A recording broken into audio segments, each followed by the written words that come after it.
Just voted to give $500 from the City Council reserves to a Battle High School student who will then travel to a Youth Commission Leadership Conference to help get young people interested in public safety. Highway Patrol is reaching out to Mid-Missouri residents to help cut down the number of accidents on the water. Right now, Jacoby says that propane can't really compete with other fuels in terms of cost efficiency.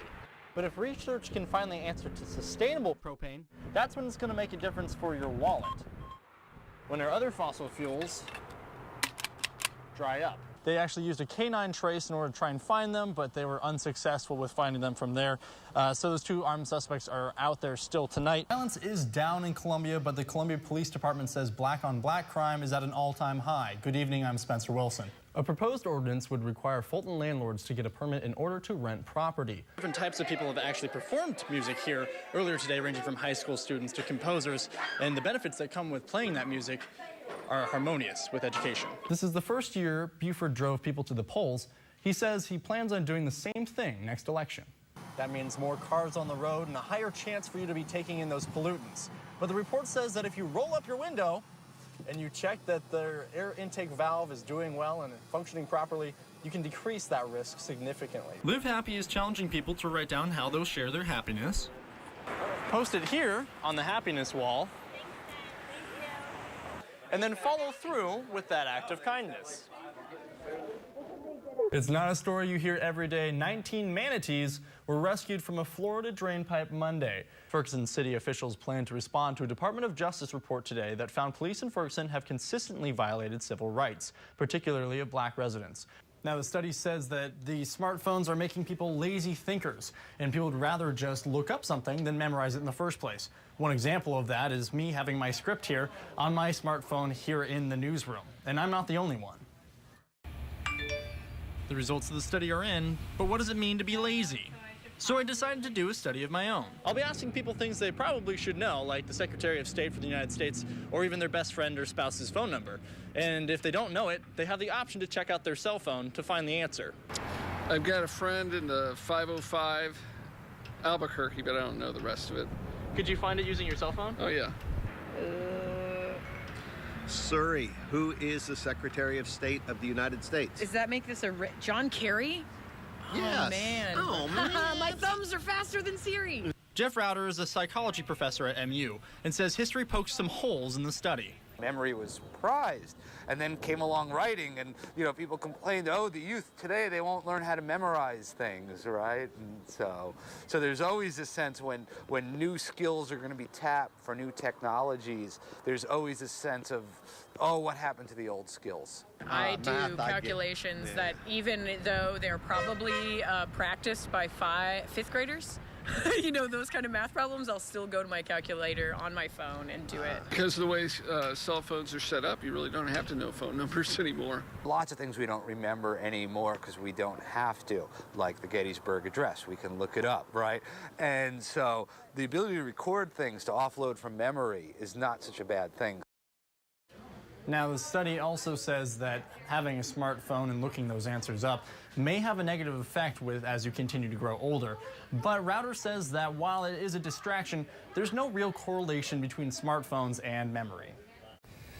Dinosaurs, dodo birds, and northern long-eared bats. Extinction is a real possibility. Some people find the winged animals a little creepy, but what's really scary is what could happen if the problem goes unchecked. It could even impact the cost of your food.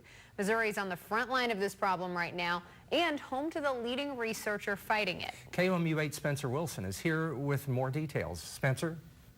Bats are facing what's called a white nose syndrome, or WNS for short. The U.S. Fish and Wildlife Services has reported an 80% decline in the population of bats in the United States since it came from Europe in 2006. I've been working on the story for more than 6 months, and my reporting took me all across the state and even underground to learn why these bats are dying, what the fungus is, and if we can stop it.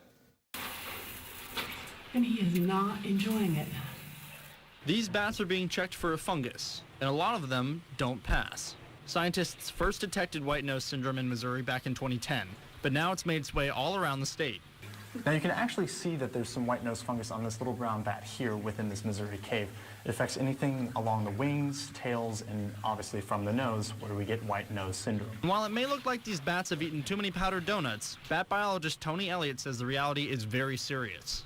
It causes mortality in bats that are hibernating in caves and mines, and we estimate that over 6 million bats have been killed by the disease. Elliott says bats account for $5 billion of pest control on farms nationwide. Superintendent of Bradford Research Farms Tim Reinbott says that if the bats go, we'll notice. When I mentioned corn earworms and corn borer, they come from moths. Moths lay their eggs on the corn, they hatch, their larvae is what attacks them. So the bats do a lot of insect control on that standpoint. And Reinbott lives by what he says. We actually have bat houses here on the research center, and we've placed them near crop fields as well as a water source, because that way they can feed on insects from the crops as well as from the water. Missouri Bat Census Director Kirsten Alvey Mudd says it's not only the corn and the animals fed by that corn that we have to worry about.